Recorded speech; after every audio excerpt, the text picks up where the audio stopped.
जानकारी के साथ। और अब रुक करते हैं बिहार का, जहां के पूर्णिया में प्राइम मिनिस्टर मोदी इस वक्त पहुंचे हुए हैं। आप लोग हमें आशीर्वाद देने के लिए आए, इतने लंबा समय रुके रहे, मैं आपका बहुत बहुत आभार व्यक्त करता हूं। और विलंब से आने के लिए मैं फिर एक बार जनता जनार्दन के चरणों में क्षमा याचना करता हूं। साथियों, आज यहां बिहार के विकास के लिए करीब 40,000 करोड़ रुपया की परियोजनाओं का लोकार्पण और शिलान्यास हुआ है।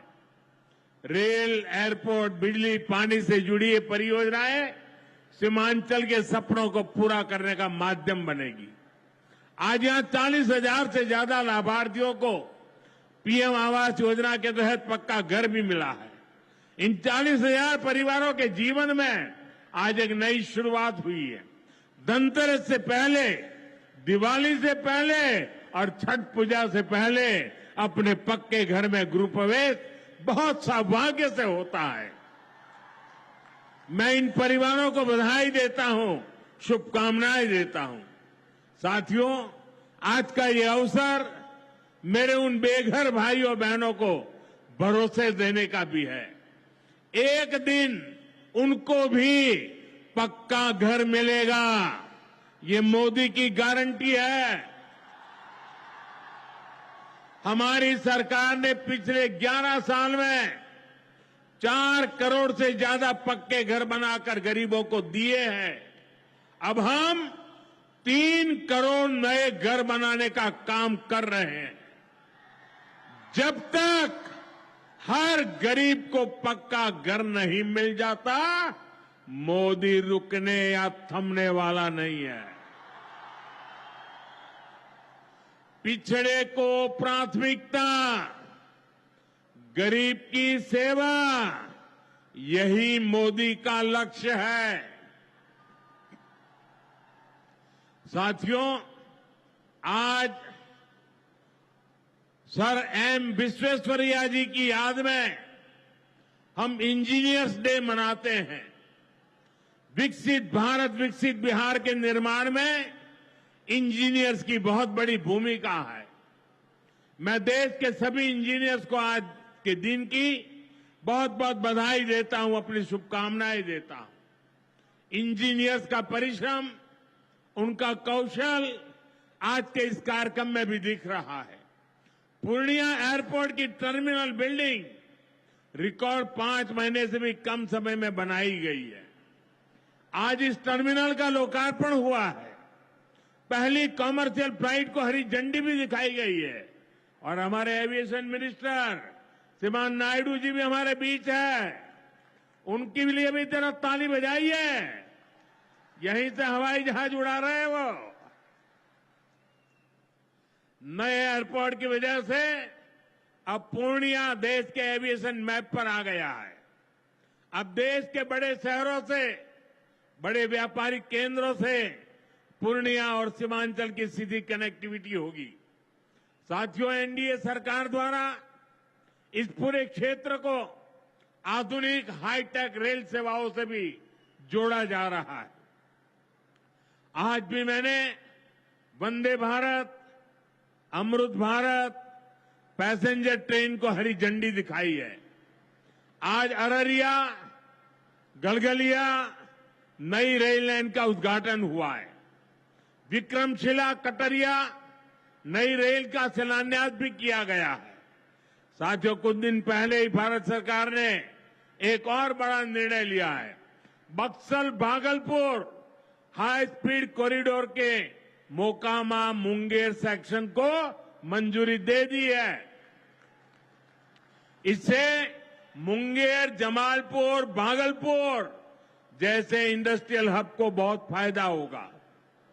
सरकार ने भागलपुर, दुमका, रामपुर हाट रेल लाइन के दोहरीकरण को भी मंजूरी दे दी है। साथियों, देश के विकास के लिए बिहार का विकास जरूरी है। और बिहार के विकास के लिए पूर्णिया और सीमांचल का विकास जरूरी है। आरजेडी और कांग्रेस की सरकारों के कुशासन का बहुत बड़ा नुकसान इसी क्षेत्र को उठाना पड़ा है। लेकिन अब एनडीए सरकार स्थिति बदल रही है। अब ये क्षेत्र विकास के फोकस में है। साथियों, बिजली के क्षेत्र में भी बिहार को आत्मनिर्भर बनाने का काम चल रहा है। यहां भागलपुर की पीरपैंती में 2400 मेगावाट के थर्मल पावर प्रोजेक्ट का शिलान्यास किया गया है। साथियों, बिहार की डबल इंजन की सरकार यहां के किसानों और पशुपालकों की आय बढ़ाने के लिए प्रतिबद्ध है। आज Kosi Mechi intra state river link project के पहले फेज का शिलान्यास भी हुआ है। इसे ईस्टर्न कोसी मैन कैनाल का विस्तार होगा। इसे लाखों हेक्टेयर भूमि की सिंचाई में सुविधा होगी और बाढ़ की चुनौती से निपटने में भी आसानी होगी।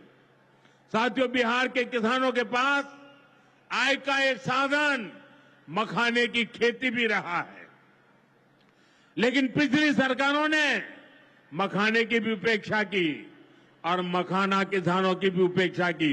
और मैं दावे से कहता हूं, ये जो आजकल यहां आकर के चक्कर काटते हैं ना, उन्होंने मेरे आने से पहले मखाना का नाम भी नहीं सुना होगा। ये हमारी सरकार है जिसने मखाना को प्राथमिकता दी है। साथियों, मैंने बिहार के आप लोगों से राष्ट्रीय मखाना बोर्ड के गठन का वायदा किया था। केंद्र सरकार ने कल ही राष्ट्रीय मखाना बोर्ड की स्थापना के लिए नोटिफिकेशन जारी कर दिया है।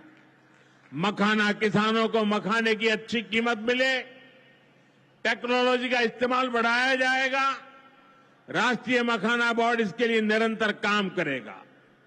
मखाना सेक्टर के विकास के लिए हमारी सरकार ने करीब 550 करोड़ रुपए की योजना को मंजूर किया है। साथियों, बिहार के विकास की ये गति, बिहार की प्रगति कुछ लोगों को रास नहीं आ रही है।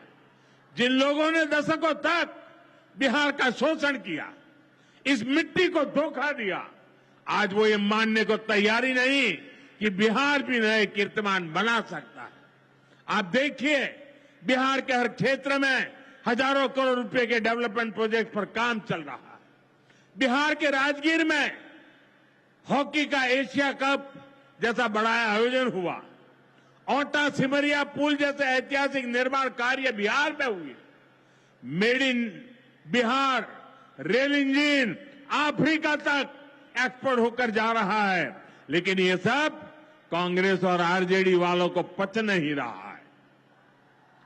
बिहार जब भी आगे बढ़ता है, ये लोग बिहार का अपमान करने में जुट जाते हैं। अभी आपने देखा होगा, आरजेडी की सहयोगी कांग्रेस पार्टी सोशल मीडिया पर बिहार की तुलना बीड़ी से कर रही है। इन लोगों को बिहार से इतनी नफरत है, इन लोगों ने घोटाले और भ्रष्टाचार करके बिहार की साख को बहुत नुकसान पहुंचाया। अब बिहार को विकास करते देखकर कांग्रेस आरजेडी ने फिर बिहार को बदनाम करने की ठान ली है। भाइयों बहनों, ऐसी मानसिकता वाले लोग कभी बिहार का भला नहीं कर सकते।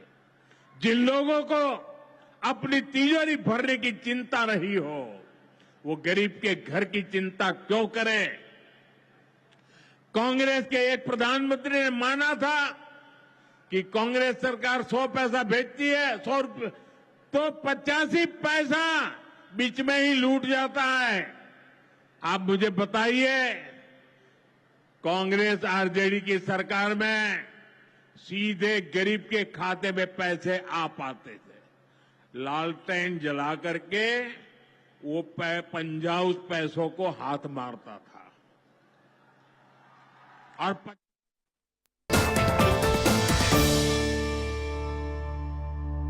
यशस्वी प्रधानमंत्री नरेंद्र मोदी जी के विकसित भारत के विजन को माननीय मुख्यमंत्री योगी आदित्यनाथ जी